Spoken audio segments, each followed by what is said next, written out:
أشهد أن لا إله إلا الله وحده لا شريك له وأشهد أن محمدا عبده ورسوله أما بعد فأعوذ بالله من الشيطان الرجيم بسم الله الرحمن الرحيم قال الله تعالى في القرآن الحكيم بسم الله الرحمن الرحيم واضرب لهم مثلا رجلين جعلنا لأحدهما جنتين من أعناب وحففناهما بنخل وجعلنا بينهما زرعا كلتا الجنتين آتت أكلها ولم تظلم منه شيئا وفجرنا خلالهما نهرا وكان له ثمر فقال لصاحبه وهو يحافره أنا أكثر منك مالا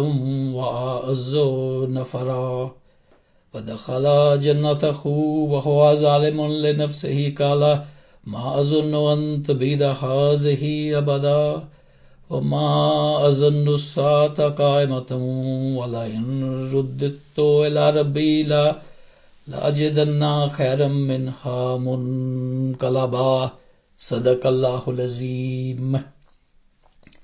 The title of this khutbah is The Few and the Weak versus the Many and the Powerful. And the verse of the Holy Quran, or the verses of the Holy Quran which I have recited just now, translate as follows: And set forth to them the parable of two men. For one of them we made two gardens of grape-vines, and we surrounded them with date palms, and between them we made cornfields. Both these gardens yielded their fruits, and did not fail in this at all, and we caused a river to gush forth in their midst, and he had fruit. So he said to his companion while arguing with him, I have more wealth than you, and I am greater in followers. And he went into his garden while he was unjust to himself. He said, I do not think that this will ever perish, and I do not think the hour, meaning the hour of judgment, will come. And even if I am returned to my Lord, I will certainly find a better place of return than what I have now. So this is chapter 18, Surah Al-Kahf, verses 32 to 36.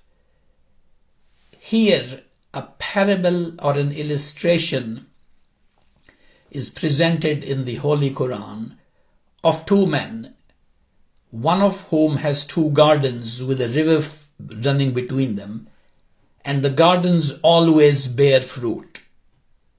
The other man has no such thing. The one with the gardens boasts to his fellow man, I have more wealth than you, and I am greater in followers. That is his criteria of greatness. And he also believes that this greatness will last forever. He will never have to face any judgment from God for his deeds. As he says, I do not think the hour will come. And even if he does have to face God, and as he says, if I am returned to my Lord, he says, even then I will be granted an even better place in the life after death than what I have now. So having wealth and followers is also his criterion for believing that he is accepted by God as being on the right path. Now, who are these followers that he mentions? That I have more wealth than you and I am greater in followers. Well, as he possesses all this great wealth, and every year he has abundant, unfailing crops, These followers could be people employed by him in his vast estate, his servants. They could be others who are dependent on receiving material support from him. And they could also be just his admirers and people who look up to him because of his wealth and his status. Now, I've only read a part of this parable at the beginning of this khutbah. And after the part which I read above, where this man is boasting about himself, the Holy Quran tells us that the poor man gives him this reply: do you disbelieve in God who created you out of dust, then of a small life germ, and then he made you a perfect meaning full-fledged, then he made you a perfect man. This is verse 37 of that chapter 18. In other words, he is saying to the wealthy man, you began life as a weak being who was nothing, and now possessing all this wealth and power, you are claiming that the great being who raised you to this status, he cannot bring you down. And the poor man then goes on to say to the wealthy man, as for me, Allah is my Lord, and I do not set up anyone as a partner and equal with my Lord. Verse 38. So, compared to having great wealth and numerous followers, the poor man has Allah as his Lord, and he does not look to anyone or anything else as equal to God. The wealthy man considers his wealth and power to be everlasting and imperishable. He says, I do not think this will ever perish. He considers those things to be everlasting, just as God is everlasting. So he regards these things as sharing with God the quality of being permanent. And when the poor man says to him, do you disbelieve in God? The poor man doesn't mean that the wealthy man actually doesn't believe in God. What he means is that the wealthy man holds other things as equal to God and believes that those things can save him. And he believes that God will not hold him to account, and he believes that God is bound to reward him. Now, the wealthy and the poor man in this parable or illustration or example, they are not necessarily meant to be individual human beings.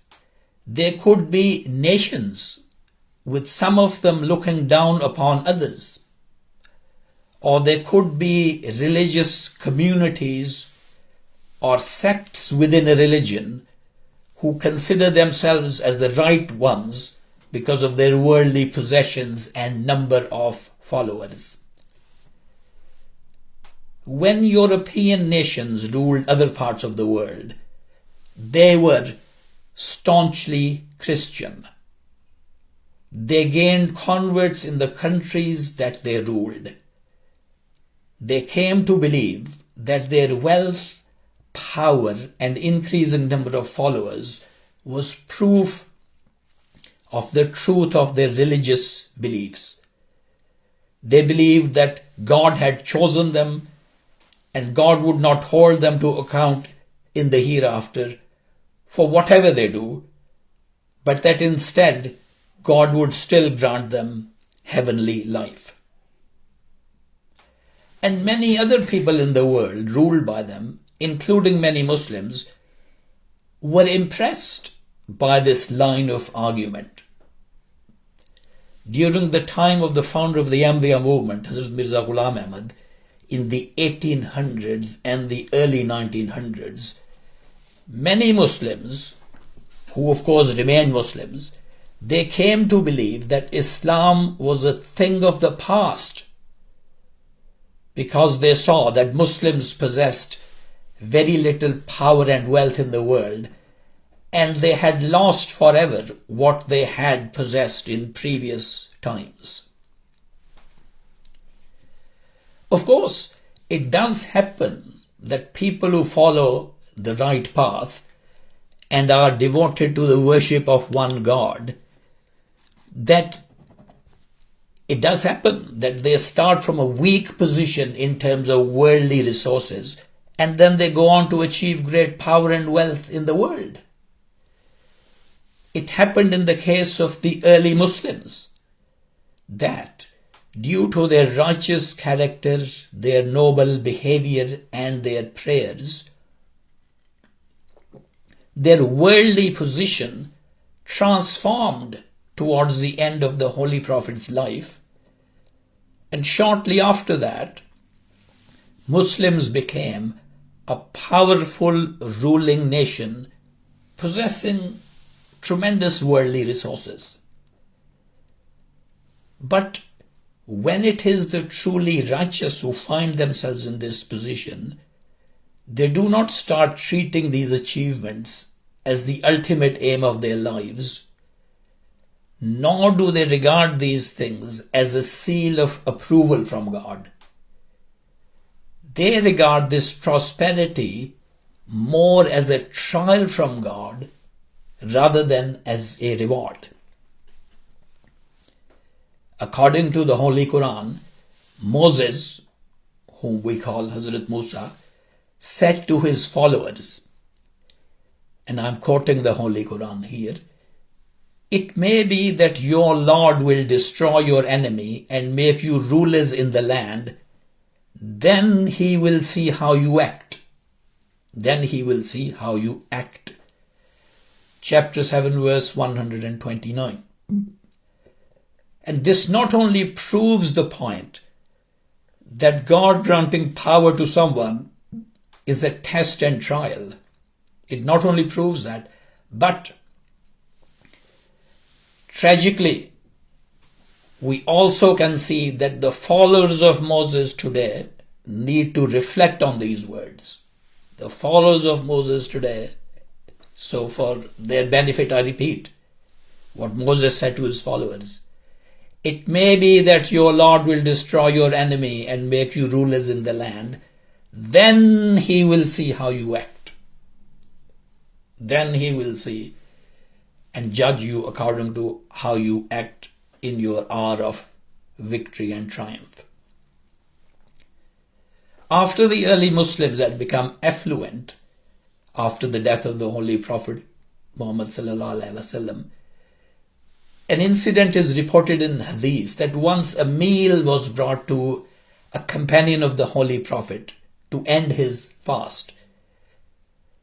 When he saw how lavish the meal was, that companion recalled with pain that companions greater than him had been killed in battles in the days when Muslims had no such comforts. And he said, "I fear that the rewards of our deeds have been given to us earlier in this world's life." And he started crying and he left his food alone. What he meant was that having these material benefits in this life might deprive them of benefits of the hereafter, because they no longer need to struggle and sacrifice as they did in the earlier times.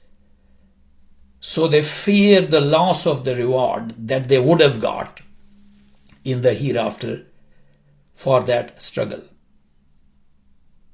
So, attainment of wealth and rule in the world, which happened to Muslims as well at one time, that can be the outcome of following the true religion, but just possessing it is no evidence that your religious beliefs were correct.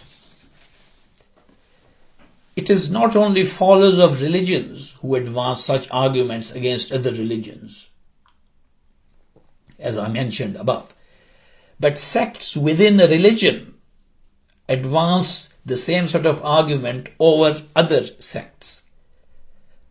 Opponents of the Ahmadiyya movement have the attitude that because they have power over the masses, from whom they can raise huge amounts of money, this means that they are the specially chosen people whose mission from Allah is to destroy the Ahmadiyya movement, to destroy, in fact they believe, by any means, including use of force and coercion and the use of deceit and falsehood.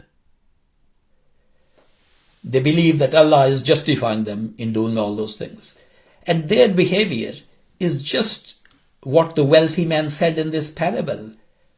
I do not think that this, what I have, will ever perish, and I do not think the hour will come, the hour of judgment. And even if I am returned to my Lord, I will certainly find a better place of return than this. And you can see that all the anti-Ahmadiyya ulama, perhaps with some noble exceptions, that's what they believe. They believe that their position of strength is everlasting, and even Allah won't question them. In fact, He will bestow further reward on them.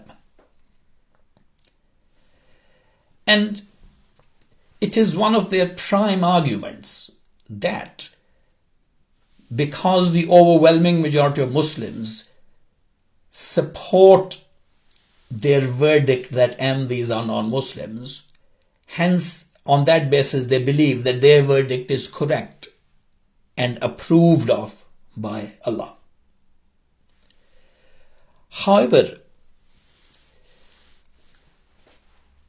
we read in the history of Moses and Aaron, Hazrat Musa and Hazrat Harun, in both the Bible and the Quran, we read that well-known story that when Moses, Hazrat Musa, went away from his people to communicate with God, his people behind him made that golden calf from their ornaments and jewelry and started worshipping it.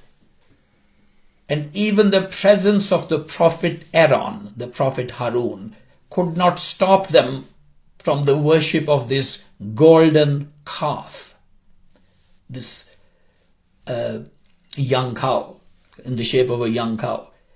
And this shows that almost an entire nation, remember that was a nation which was freshly receiving a book from God through Moses.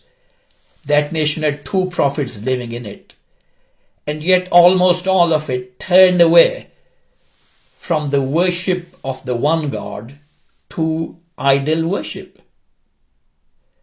So a large majority of a nation, in fact, as this incident shows, almost an entire nation can drift away towards the wrong path. And it's no good saying that because so much of us, so many of us have done this, therefore we are right. Now, I also have to add, sadly, that a large group within the Ahmadiyya movement, who I would describe as the followers of the Khilafat system, based in Rabwa in Pakistan, they employ the same attitude towards us who are the much smaller Lahore Ahmadiyya group. The first argument they put forward to show that their beliefs are correct is exactly this. As this man said, I have more wealth than you and am greater in followers. And they say that this proves that Allah is on their side and that they will continuously have more and more followers and mosques in the world, and that the hour of judgment cannot come upon them. And even if the hour of judgment comes, they will go straight to heaven, because their claim is that they are the only sect of Muslims who will receive salvation, what they call the only, in Urdu, the only Naji Firqa. They don't pause to think that when their founder, Hazrat Mirza Ghulam Ahmad Sahib, was defending the religion of Islam against its critics, this was exactly what the Christian opponents of Islam said to him. They were saying, our religion is true, because we have so many missions, churches, followers and converts all over the world. And in another place, the Holy Quran tells us this. And when our clear messages are recited to them, those who disbelieve say to those who believe, which of the two groups is better in position and better assembled? Chapter 19, verse 73. In other words, they reply when the truth is presented to them that, well, just look who is better, in a better position and more organized and more in number, etc. And the two groups here, disbelievers and believers, there could be any kind of opponents and supporters of truth. Disbelievers and believers doesn't necessarily mean non-Muslims and Muslims, but there could be any kind of opponents of truth on the one hand and supporters of truth on the other. And it is our repeated experience that when we, belonging to this Lahore Ahmadiyya Jamaat, present clear arguments, as this verse here says, when our clear messages are recited to them, when we present clear arguments to that group, or to the anti-Ahmadiyya in fact, we receive this very reply.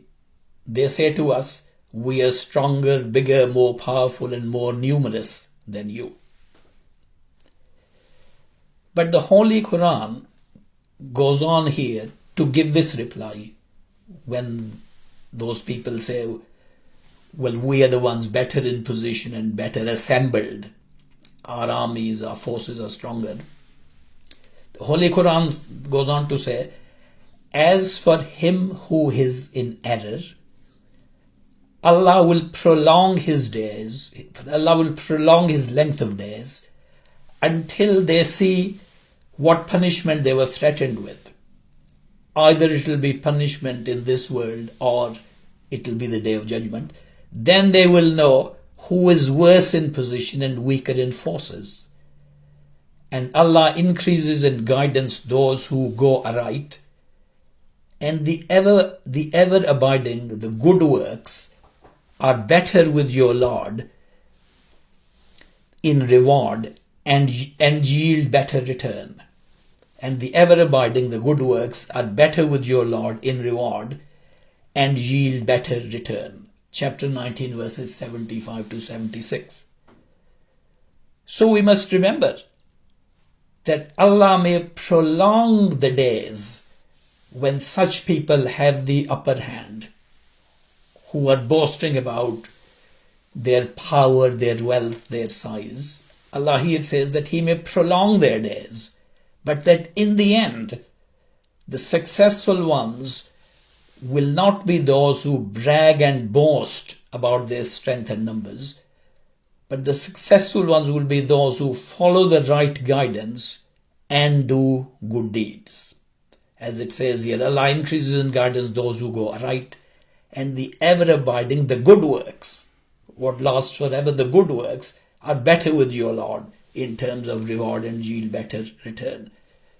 So let us pray that may Allah make us from this second type of people. Ameen.